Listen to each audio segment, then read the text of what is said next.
아침 일라디오. 안녕하십니까. 오늘 아침 일라디오 아나운서 오승원입니다. 소상공인 자영업자들의 경제활동이 잘 돌아가야 우리 경제가 좋구나, 살만하구나 하는 생각이 들 텐데요. 계속되는 고금리, 고물가의 여파로 코로나 때보다 더 힘들다는 말 심심찮게 나오고 있죠. 중소기업중앙회의 노란우산공제회 폐업공제금 지급 건수를 보니까요. 이미 작년 기준으로 신청 건수가 10만 건을 넘어섰다고 합니다. 근데 폐업 지원금을 받아도 폐업하기가 힘들다고 합니다. 폐업 시점에 평균 8천만 원에 달하는 부채 비용이 있고요. 점포 설비 폐기라든가 원상복구 비용, 종업원 퇴직금 등 평균 1,600만 원가량의 폐업 비용이 발생한다고 합니다. 버티는 것도 폐업도 힘든 소상공인들 어떻게 지원하는 게 우리 경제에도 도움이 되는 일일까요? 오늘 19회째를 맞는 소상공인의 날인데요. 서울 광화문 등에서 기념행사와 마케팅이 열린다고 합니다. 이런 행사에 시민들이 관심 가져주는 것 도움이 되겠지만요. 보다 근본적인 대책에 관심을 쏟아야겠죠. 소상공인 자영업자들이 살아야 지역 경제가 살고 또 경제 전반에 활력을 가져올 수 있을 텐데요. 이 최근 배달 수수료 협상만 보더라도 상생의 길도 참 어렵기만 합니다. 갈수록 영업 환경이나 경제 상황 등 각종 변수가 많은 만큼 이런 어려움을 헤쳐나갈 수 있는 근본적인 대책과 경쟁력을 키울 방안을 꾸준히 찾아나가야 할 것 같습니다. 11월 5일 화요일 오늘 아침 일라디오 출발합니다.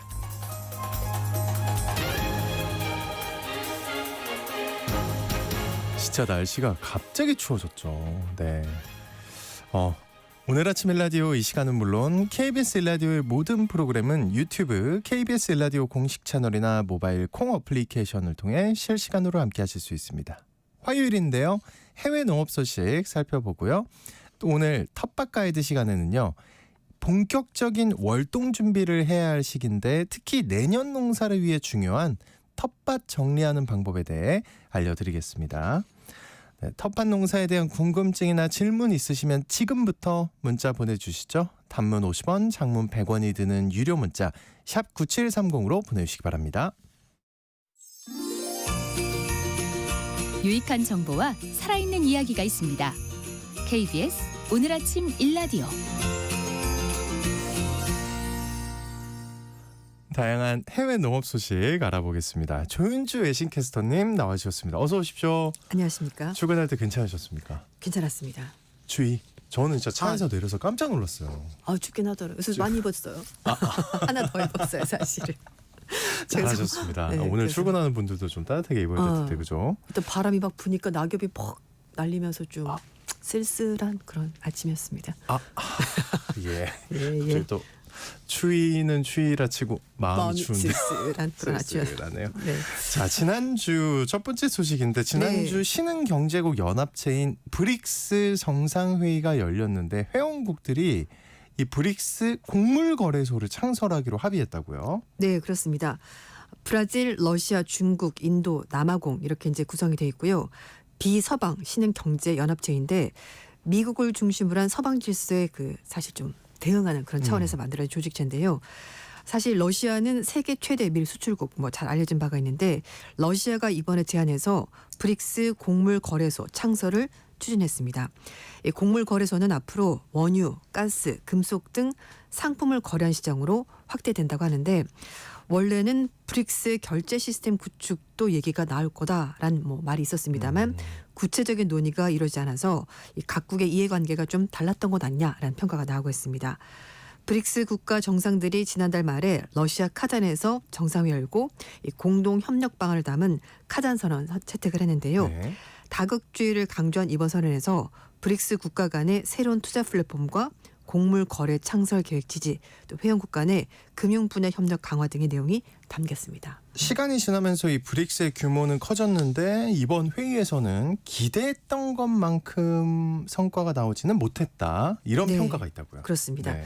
사실 이렇게 회원국들 멤버가 많아지면 이 좀 세력을 자랑하긴 좋겠습니다만 의견이 다를 수밖에 없습니다. 네. 그렇죠. 그래서 이제 이 브릭스가 말씀인 것처럼 브라질, 러시아, 인도, 중국, 남아공 이렇게 되는 건데요. 개발도상국 중심으로 국제금융, 정치 시스템 개혁을 목표로 성장했던 연합체입니다.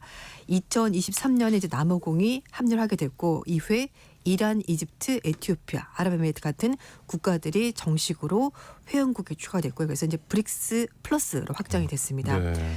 이번에 브릭스 정상회에서 러시아가 전 세계의 반서방 연대 힘을 과시하는 동시에 서방이 지배하지 않는 새로운 세계 질서를 형성할 수 있는 잠재력을 드러냈다는 긍정적인 평가가 있긴 합니다만 그러나 카잔 선언 채택에도 불구하고 브릭스는 패권 경쟁 중인 중국과 미국 사이에서 균형을 잡는 방법이지 어느 편을 드는 그런 기회는 아니라고 전문가들이 얘기를 하고 있습니다. 카잔 선언 역시 수위가 신중하게 조절됐다는 분석인데요. 이번 정상회담의 핵심 주제인 브릭스의 단일 통화 관련돼서는 구체적인 내용이 나오지 않았습니다. 브릭스 브릿지라고 불리는 브릭스 단일 통화는 러시아를 중심으로 국제은행 간 통신협회와 그러니까 스위프트라고 하는데요. 이것과 유사한 글로벌 결제 시스템을 구축하겠다는 계획이었는데 이거는 합의를 보지 못했습니다. 세계 최대 농기계 제조업체인 존 디어가 이 폐쇄적인 수리 정책 때문에 미국 당국의 조사를 받고 있다면서요? 네, 그렇습니다. 존 디어가 폐쇄적인 수리 정책으로 소비자 권리를 침해했는지 그 여부에 대해서 미국 당국이 조사를 벌이고 있습니다. 존 디어는 세계 최대 농기계 브랜드이자 미국 기업인 디어앤코가 보유하고는 브랜드인데요. 미국의 연방거래위원회로부터 수리 정책과 관련해서 소비자 권리를 침해했는지 조사를 받고 있습니다. 연방거래위원회는 소비자 보호와 경쟁 정책을 담당하는 미국 정부 기관인데 우리로 치면은 공정거래위원회와 비슷한 역할을 하고 있습니다. 연방거래위원회는 이 회사 측에서 제5조를 위반했는지 이걸 보고 있다고 하는데요. 해당 조항은 상거래에 영향을 미치는 불공정하거나 기만적인 관행을 금지하고 있는데 이 회사가 폐쇄적인 수리 정책이 여기에 이제 좀 뭔가 문제가 되고 있다라고 보는 겁니다. 구체적으로 어떤 부분이 문제가 된 거예요? 이 회사 측에서는요. 자사 농기계를 제조사나 승인된 대리점에서만 수리받을 수 있도록 제한을 하고 있습니다. 그래서 이 트랙터 내부 시스템에 접근할 수 있는 권한을 승인받은 대리점에서만 수리를 할 수가 있고요. 다른 외부 수리 업체를 통해서는 해당 트랙터를 수리받을 수 없도록 회사가 막고 있는 겁니다. 그래서 이 트랙터 사용자들은 해당 트랙터가 고장이 나면 반드시 특정 대리점에 가서 수리받거나 아니면 현장에 도착한 공인 기술자로부터 수리를 받을 수밖에 없기 때문에 굉장히 불편한 겁니다. 우리 왜 자동차 수리할 때도 물론 제가 만약에 뭐 K사 자동차를 타고 있다 그러면은 그 회사 공인된 수리점이 있기도 하지만 집 근처에 좀 사설도 있죠. 그렇죠. 그래서 거기 가게 되는데 이 회사는 그 회사 측에서 반드시 공인한 그 업체에서만 트랙터를 수리받도록 하기 때문에 농민들이 굉장히 불편하다는 거죠. 그래서 다른 업체로부터도 수리받을 수 있도록 권리를 보장해달라고 회사 측의 농민들이 직접적으로 아주 지속적으로 요구를 한 겁니다. 저 한국 사람들 굉장히 지지합니다. 물론 이제 네. 회사 측에서는 이게 이제 뭐 민감한 기계다라고 말을 할 그럴 수 수 있긴 있죠. 하겠습니다만 예. 그러나 기존에 또 수리하던 업체들이 있지 않습니까? 그래서 농민들의 목소리가 커졌고 결국 조 바이든 대통령이 2021년 7월 달에 소비자들의 제품 수리 권리를 지지하는 행정명령에 서명했고요. 이 명령에 따라서 마이크로소프트, 애플 같은 다국적 기업들도 소비자들이 좀 더 쉽고 저렴하게 수리할 수 있도록 관련 정책을 완화했다고 합니다. 완화했다. 네. 예. 그래서 결국 이 디어앤코란 회사도 작년 1월 달에 미국 농업협회 측과 해당 권리를 보장하는 내용을 담고 있는 양해각서를 체결했습니다. 그런데 이 양해각서가 제대로 이행이 되지 않고 있다는 아하. 불만이 점점 커졌고 네. 집단 소송이 제기됐고 결국 이 협회 측에서 나와서 조사를 진행하게 된 건데요. 회사 측은 일단 협조를 잘하고 있다라고 입장을 밝혔다고 합니다. 세계적인 낙농 국가인 네덜란드에서 최근에 주목받고 있는 농업 트렌드가 있다는데 어떤 겁니까? 네, 네덜란드 국토의 50% 이상이 농토로 활용이 될 정도로 낙농 국가로 유명한데요. 네. 우리나라보다도 농토 면적가 훨씬 더 넓은데요. 남한 면적의 절반 정도밖에 되지 않지만 농토는 훨씬 더 넓은 곳이 바로 네덜란드입니다. 최근에 네덜란드에서 농업 트렌드가 하나 있는데요. 커뮤니티 농장이라고 합니다. 도시와 농장이 서로 연결된 건데 도시 인프라와 농산물의 수요로 혜택을 주고받고 도시는 농장에서 자연환경 그리고 환경적인 이론, 신선한 식품을 제공받는 이상적인 모델이라고 합니다. 네덜란드에 있는 와게닝겐 대학교가 이 트렌드를 주목해서 헤이그, 알메르 등의 주요 도시의 커뮤니티에서 이런 농장 사례를 연구를 해봤는데요. 이 연구에 소개된 스타츠보 에데레라는 곳이 있는데 여기는 23만 명이 거주하는 알메르에서 차로 10분 거리에 있는 농장이라고 합니다. 그리고 알메르는 수도 암스테르담에서 30분 거리에 있는 위성 도시인데 이 농장은 1996년에 설립이 돼 있고요. 다양한 작물을 친환경 농법으로 재배하는데 화학 비료, 농약 쓰지 않고 재배하고요. 토양의 질소량은 특수한 클로버 작물을 씹어서 보충하고 그게 가능해요. 네. 농장에서 소를 키우면서 주변 축산농가와 협력해서 건강한 퇴비도 직접 생산해서 제공하고 있습니다. 네, 이 농장이 지금 다른 농가들과 협력을 할 뿐만 아니라 네. 주변 지역의 주민들과도 상생의 관계를 유지하고 있다고요. 맞습니다. 이 농장의 진짜 특별함은 농장 중심부와 변두리에 있는 주거 지역과 연결이 돼 있다는 겁니다. 이 농장의 전원 풍경 속에서 살고 싶어하는 사람들을 모아서 농장 중심부의 일정 구역이나 외곽에 집을 지을 수 있도록 허가를 해서 농장주는 이 농장 주변 거주민들에게 다양한 체험시설 그리고 구독형 텃밭 서비스, 왜 서울시도 이렇게 텃밭 분양해서 하자는 그거 비슷한 거고요. 그리고 주말에는 파머스 마켓을 열어서 농산물을 저렴하게 판매하고 있습니다. 그것도 좋네요. 네, 예. 괜찮죠. 예. 그 커뮤니티는 지금까지 매우 성공적으로 운영이 되고 있고 매주 토요일 열리는 파머스 마켓은 사람들로 붐비고 있고요. 주변 농가들이 참여하면서 규모가 점점 더 커지고 있다고 합니다. 그리고 이 커뮤니티 농장의 장점을 넘어서 사회적인 역할도 같이 수행하고 있다고 하는데 농장 중심 구역에 위치한 우크라이나 난민 거주 시설이 있습니다. 그래서 물론 이제 작은 컨테이너 주택이긴 하긴 합니다만 마당과 가구, 전기 시설이 다 갖춰져 있고 그래서 우크라이나에서 온 난민들 4가구 여기 현재 거주를 하고 있다고 합니다.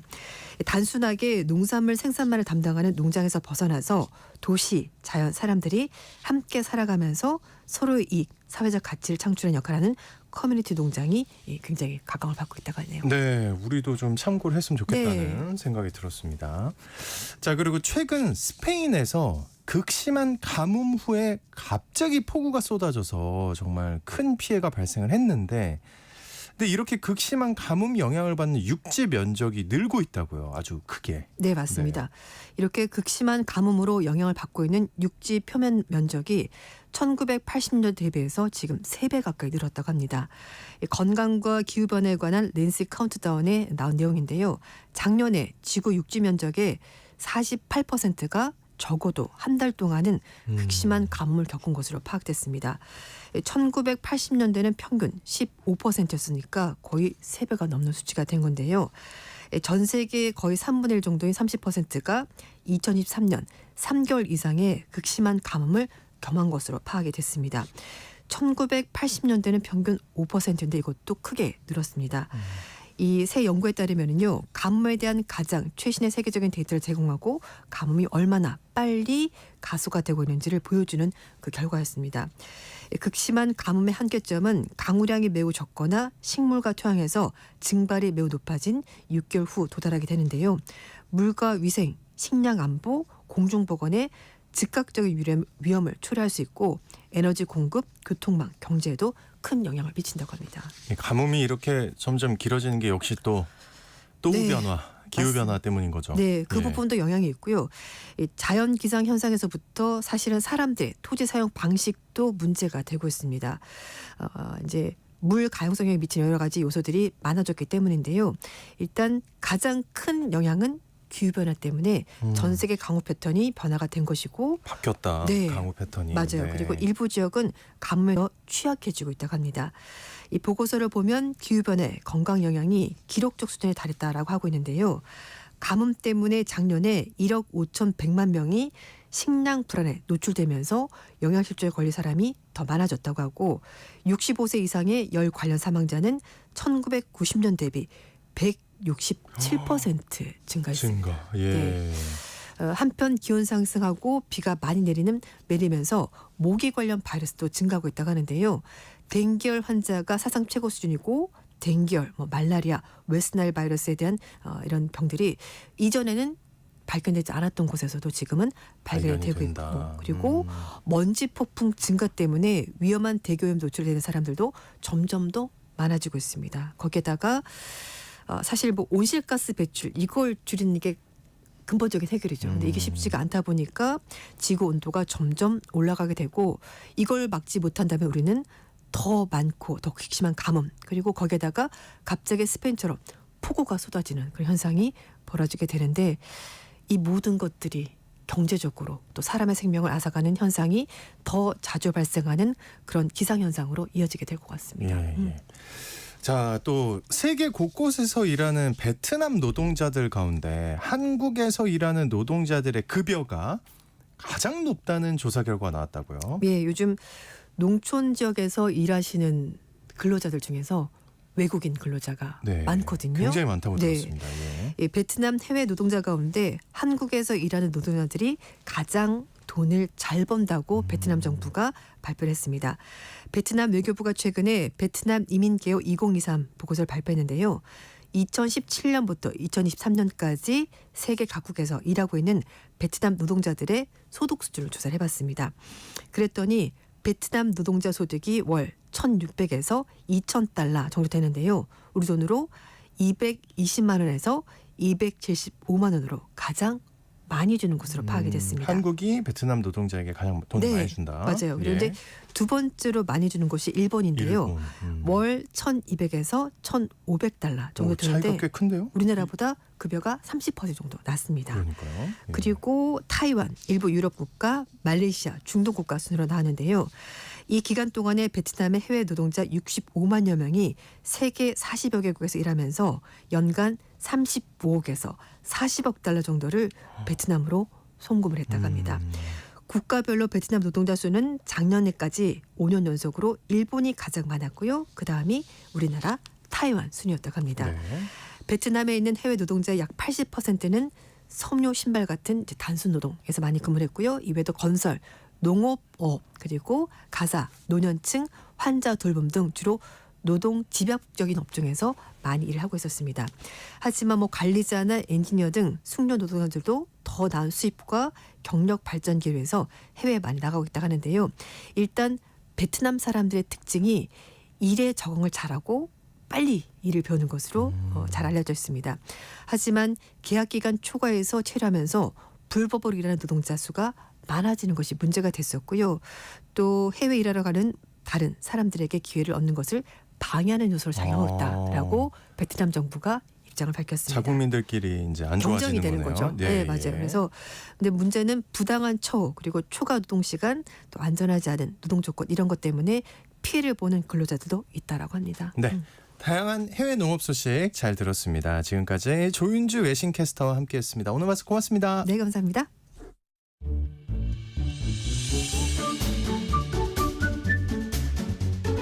아침을 여는 기분 좋은 습관. KBS 오늘 아침 일라디오.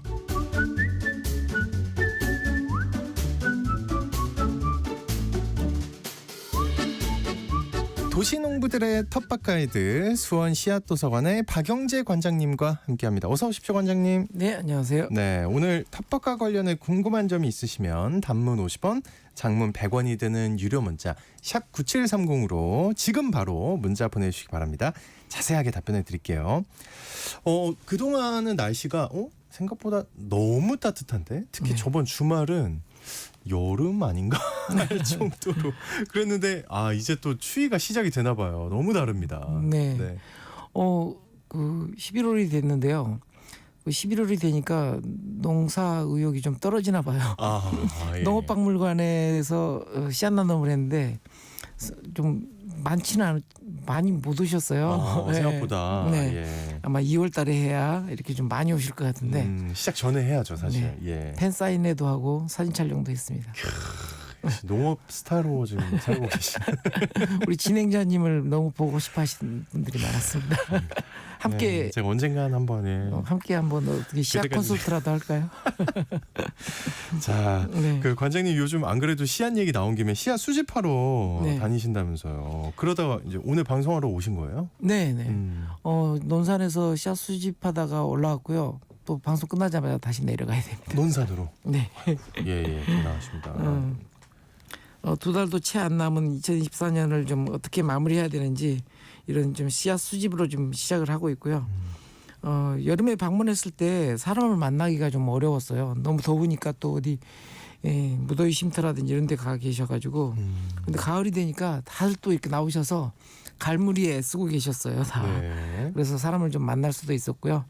씨앗도 구하고 토종과 관련된 이야기도 들을 수가 있었습니다. 안 그래도 농사 이야기 많이 나누셨을 것 같아요. 네. 어떤 얘기들이 오갔나요? 가을 거지가 마무리되어 가는 곳이 많은데 올해 날씨가 녹록치 않아 가지고 아까 순간적으로 네. 여름 얘기하셨을 때 맞아 엄청 더웠지 하는 네. 생각이 들긴 했습니다. 예. 그래도 그나마 이제 콩농사는 평년작 수준인데 올해 팥농사가 힘들었나 봐요. 팥농사가 좀 어려웠다고 얘기를 합니다. 요즘은 이제 모두 이제 양파하고 마늘 심기가 좀 진행되고 있고요. 깊은 산골을 끼고 있는 지역 같은 경우는 좀 한창 또 산나물 씨앗을 파종하고 있기도 했습니다. 요즘 한창 씨앗을 수확하고 다시 뿌리는 시기거든요. 씨앗은 어떤 걸 좀 수집하셨어요? 일단은 콩이라든지 팥 뭐 이런 곡식작물들이 굉장히 많고요. 네. 그다음에 취, 곤드레, 참나물, 눈개승마 뭐 이런 산나물 종류 씨앗들이 굉장히 많이 지금 현재 막 씨앗이 맺히고 있는 중이라서 이런 것들을 좀 수집할 수 있었고요. 또 이런 분들은 이런 것들을 이제 다시 받아서 이렇게 뿌리고 계시더라고요. 자연 상태에서 월동을 했다가 이듬해 봄에 싹이 다시 나오는 이런 산나물 종류는 씨앗도 겨우내 꽁꽁 얼었다가 봄에 발아해서 이렇게 싹을 틔우거든요. 그래서 요즘 이제 한참 뿌리고 계시기도 했습니다. 네. 그리고 이 씨앗 파종을 언제 할지에 따라서 처리 방법이 다르다면서요. 네, 겨울을 나지 않고 봄에 뿌릴 경우에 이런 산나물 종류들은 오히려 겨울을 경험시키는 별도의 처리를 해야 해요. 겨울을 경험시키는. 네, 예. 그래서 씨앗을 물에 불린 다음에 냉동시켰다가 해동시켜서 파종시키는 야. 이른바 이제 추나 처리 과정이라고 하는데요. 예. 이렇게 해야 발화율이 높아집니다. 가을에 파종할 경우에는 별도의 이런 번거로운 작업을 하지 않아도 되는데요. 흙 뿌려주고 갈퀴로 긁어서 살짝 흙으로 덮어주는 정도만으로도 파종이 끝납니다. 네, 이 추나 처리 과정은 들을 때마다 신기한 것 같아요. 예. 그리고 묘목도 나눔을 하셨다고요? 낙엽이 지면 이제 나무들은 옮겨 심기를 하고 월동을 준비해야 합니다. 올해는 저희가 이제 3년간 전국을 다니면서 모아온 토종 과수 묘목을 이렇게 나눔을 했었는데요. 처음 아닙니까? 예, 능금, 밀고야, 뭐 깨깨울이라고 하는 배, 청실배, 무심리 이런 토종 과수를 뿌리에서 새끼치기 한 것들을 얻어오기도 하고 또 가지를 얻어와서 꺾꽂이를 하기도 하고 이렇게 접목을 하는 식으로 해서 증식을 했습니다. 이번 첫 분양은 이제 씨앗도서관 회원들을 대상으로만 좀 이루어졌고요. 네. 이후에 좀 많이 불리면 좀 청취자분들한테도 이렇게 과수를 분양할 수 과수를 있지 않을까 이렇게 기대하고 있습니다. 그 청취자분들이 안 그래도 토종 과수 기대 네. 많이 하실 것 같은데 네. 저도 기대가 되고요. 네. 근데 지금 나무를 옮겨 심을 때 알아둬야 할 것들이 혹시 어떤 게 있을까요? 네, 가을에 이제 나무를 옮겨 심는 분들도 많고 또 묘목도 나와 있어서 네. 심을 땐가 보다 이렇게 구해 오실 수도 있는데요. 가을에 나무를 옮겨 심을 때는 잔뿌리가 얼지 않도록 줄기밑을 낙엽이나 부직포로 두툼하게 이렇게 덮어주어야 합니다. 옮겨 심은 다음에. 네. 예. 이미 낙엽이 진 상태로 가지 자르는 일은 이제 미리 하지 말고요. 이듬해 봄에 겨울눈의 상태를 보고 가지 정리를 해주면 됩니다. 겨울눈이 충실한 가지를 남기고 부실하거나 마른 가지를 정리해 줍니다. 잔뿌리 얼지 않도록 덮어주는 일, 낙엽이나 볏짚으로 이렇게 두툼하게 네. 덮어주는 일하고 주로 이제 좀 내한성이 약한 그런 이제 감나무라든지 이런 것들은 어린 묘목의 경우는 줄기까지도 아예 위까지도.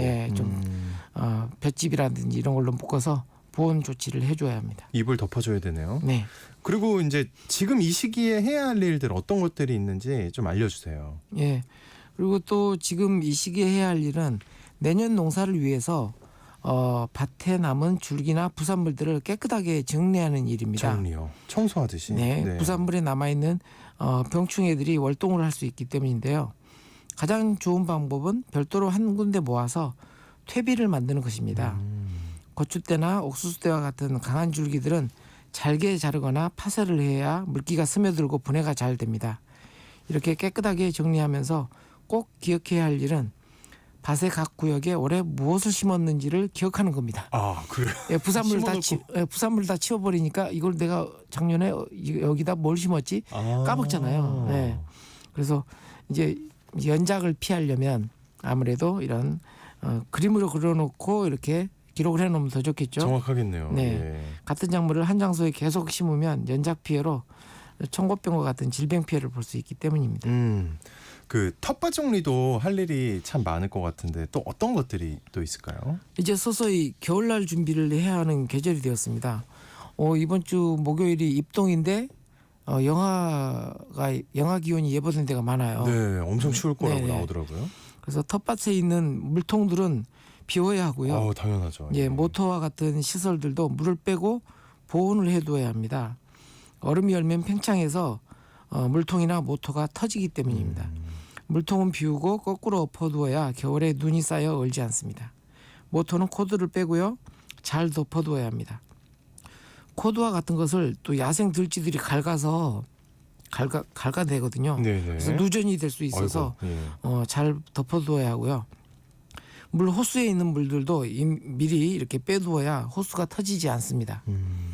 그리고 또한 이제 밭에 이제 방치된 농기구들도 잘 씻어서 말려 보관하는데 녹이 슬지 않도록 방청 윤활제 같은 것들을 이렇게 뿌려주어서 보관합니다. 수확용 가위들은 날에 이제 수액들이 묻어 있어서 비눗물로 씻은 다음에 말려야 합니다. 새로 구입한 농기구들은 손잡이에 붉은색의 페인트를 칠해서 눈에 잘 띄도록 해야 밭에서 잘 찾을 수가 있습니다. 가끔 여러 사람과 농사를 하다 보면 농기구 숫자가 부족할 때가 있는데 색상이 흑색깔과 비슷하거든요. 그래서 구분이 잘 안 돼서 찾지를 못해가지고. 예, 밭작업 중에 발견되기도 합니다. 세상에. 예, 홈이 심은데 홈이 납니다. 이렇게 밭에 숨어 있는 농기구들은 작업 중에 사람들을 또 크게 다치게 하는 경우도 있어서 눈이 잘 띄는 색상으로 칠을 하고 항상 숫자를 파악해두고 이렇게 관리를 해야 합니다. 이런 거를 좀 꼼꼼하게 해놔야 되겠네요. 네. 자, 이제 청취자분들이 보내주신 사연과 질문 살펴보겠습니다. 지난주에 답변 못 해드린 것부터 저희가 살펴볼게요. 네. 5743님, 호박이 뒤늦게 열리는데 탁구공만 할 때 자꾸만 떨어지는데 왜 그럴까요? 여름에는 햇볕이 너무 강해 떨어진다 했는데 그런 건가요? 이렇게 보내주세요. 호박 같은 경우는 이제 가을 호박도 한참 열리고 있거든요. 근데 이제 영양 관리가 이제 제대로 안 되면 이제 더 이상 달 수 있는 호박을 부양할 만한 에너지가 없으니까 이렇게 떨구죠. 네. 네. 지금은 그리고 이제 가을에는 늙은 호박으로 이렇게 키울 만한 기간을 확보할 수 없기 때문에 열리는 대로 바로바로 애호박으로 이렇게 따서 소비하시는 게 필요합니다. 근데 지금 탁구공은 너무 작으니까 지금 네, 이건 이제 영양 부족으로 자기가 부양할 수 없으니까 떨구는 거죠. 3844님, 언니가 배추를 심었는데요. 혹부리병이 걸려서 시들하다고 합니다. 많이 속상해요. 어떻게 해야 할까요? 하고 보내주셨어요. 네. 이게 이제 배수 관리 부분이 물을 너무 많이 주거나 이런 문제 때문에 이제 곰팡이성 병이 이제 온 건데요. 밑에 보면 김옥주님도 김장 배추 하나가 주저앉았는데 뽑아내서 버려야 하나요? 뭐 이렇게 말씀하셨어요. 네. 예, 이런 배추들은 또 번져요. 그래서 곰팡이성이니까. 예. 그래서 이미 온 배추들은 빨리 뽑아서 지금 자라고 있는 배추들하고 격리를 해줘야 번지지 않습니다. 그렇군요. 네. 0808님, 감자를 일주일 전에 사왔는데 한 박스 전부에 똑같이 싹이 났어요. 이게 며칠 전인데 왜 났을까요? 그리고 싹이 난 거 먹으면 안 되나요? 하고 보내주셨어요. 네. 지금이 싫을 것 같은데. 예. 지금이 이제 감자가 휴면에서 깨어날 시기입니다. 그래서 감자 캐는 시기가 보통 6월 말쯤에 캐면 한 2달 동안은 휴면 기간이거든요. 근데 이 휴면 기간에 지나서 이렇게 싹이 보통 나는데 그게 안 나오게 하려면 7도에서 4도 정도의 냉장 보관을 해야 싹이 나지 않습니다. 그렇기 때문에 이렇게 박스 단위로 구매를 하지 마시고요. 그때그때 소비할 정도만 이렇게 바로바로 그래서 소비하셔야 싹이 나지 않습니다. 예, 냉장 보관을 했어야 되는군요. 네. 예. 근데 뭐 싹이 난 것도 이렇게 약간 좀 아린 맛이 좀 있긴 하지만 어차피 삶아서 먹기 때문에요. 크게 걱정하시지 않아도 되고요. 네, 눈 부분을 이렇게 파내고 그렇죠. 요리해서 드시기 바랍니다. 아까우니까요. 0808님 네. 버리진 않으셨으면 좋겠습니다. 2880님 텃밭 농사를 시작한 지 3년 차인 초보 귀촌인입니다. 매년 고추 수확 후 멀칭 비닐 위에 김장 무를 심는데 올해로 3년째 잘 자란 무 속에 구멍이 뻥 뚫려 속이 비어 있네요. 원인을 알고 싶어요.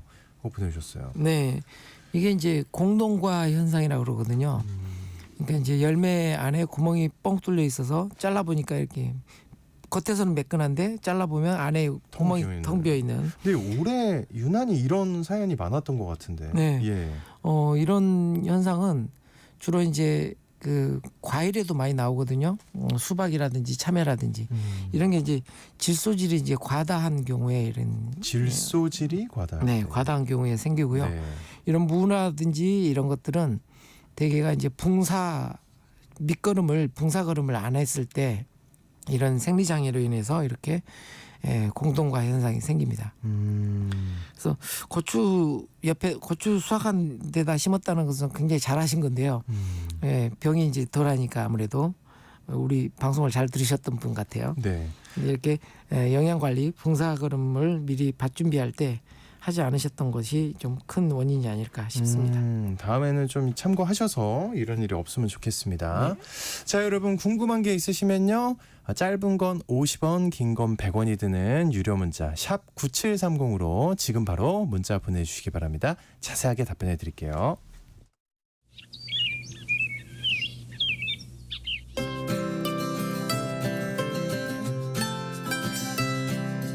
지금 여러분께서는 수원 씨앗도서관 박영재 관장과 함께하고 계십니다.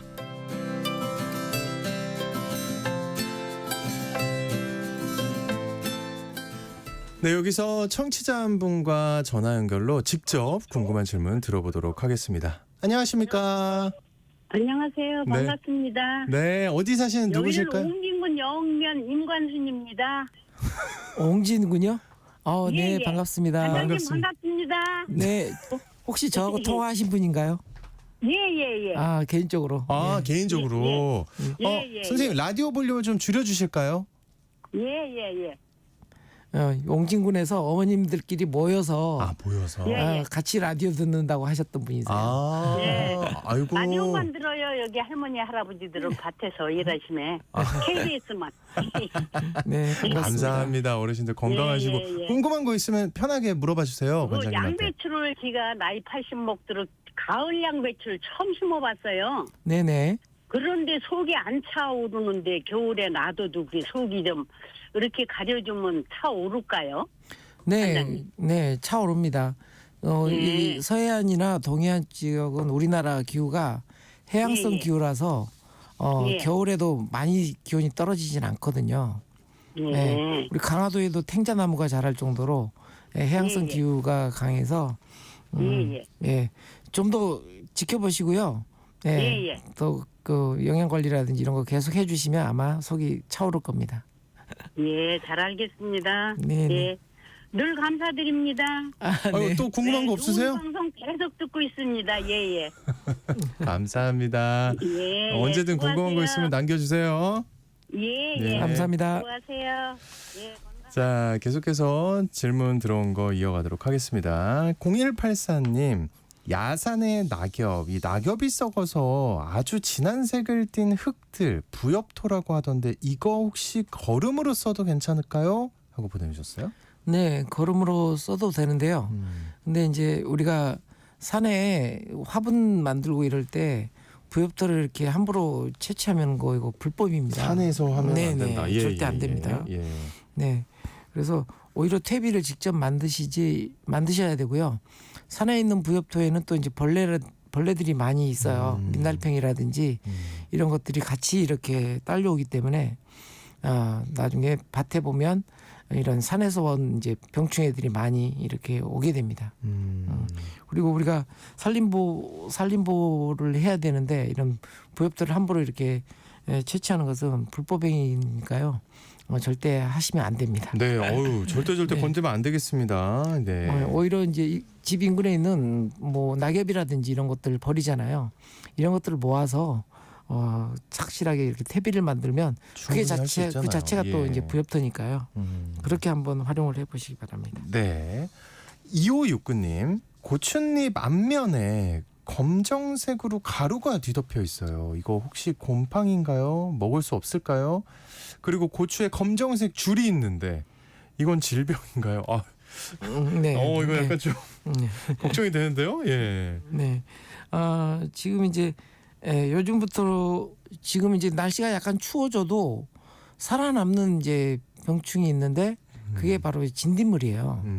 예. 그래서 지금 이제 배추, 흰나방, 애벌레라든지 뭐 이런 것들이 없어져도 진딧물은 살아남아요. 그래서 아마 이제 진딧물 정도가 아닐까 이렇게 싶고요. 예. 그다음에 이제 검정색의 고추가 이렇게 빨갛게 함께 익어가야 되는데 이렇게 검정색 줄처럼 이렇게 부분 익어가는 병은 이제 칼라병이라 그래서 칼라병. 예, 바이러스성 질병이거든요. 그것도 이제 아마 이제 병충해들이 곤충들이 이렇게 옮아온 그런 바이러스병입니다. 그래서 이런 것들은 이미 이제 걸린 애들은 뽑아서 이렇게 멀리 잘 자라고 있는 애들하고 격리시켜 주는 게 필요합니다.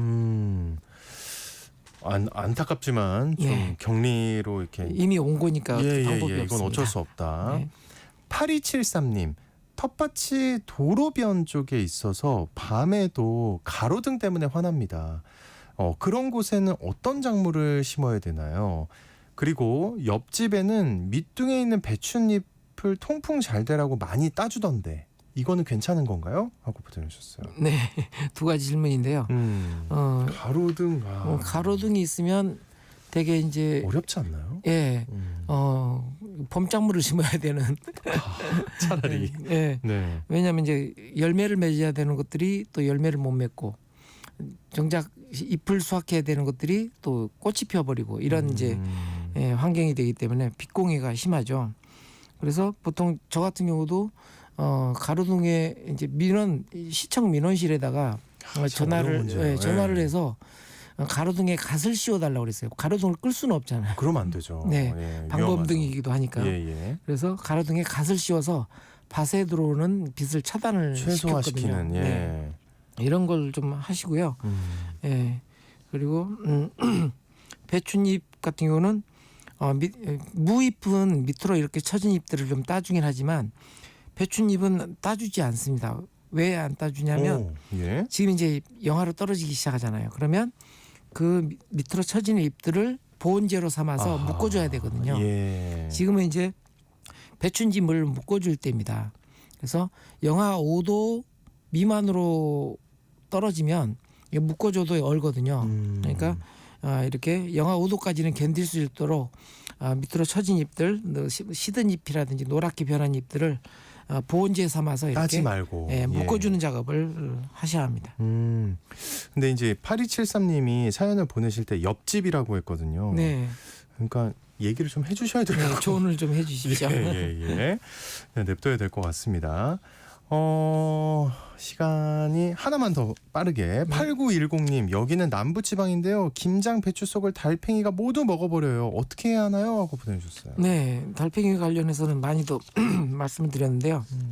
네, 유인살충 그래서 이제 맥주로 이렇게 유인해서 유인해가지고. 빠뜨려 죽는 그런 거하고 주변에다 계란 껍질을 곱게 빻아가지고 못 오게. 이게 뿌려놔서 찔려서 못 오게 이렇게 아프게 만드는 거죠. 네, 하는 방법을 해보시기 바랍니다. 네, 시간상 오늘 여기서 마무리하겠습니다. 텃밭 가이드 시간 지금까지 수원 씨앗도서관의 박영재 관장님과 함께했습니다. 오늘 말씀 고맙습니다. 네, 감사합니다. 네, 오늘 진짜 좀 따뜻하게 입으시고요. 전 내일 다시 돌아오겠습니다. 건강한 하루 보내세요.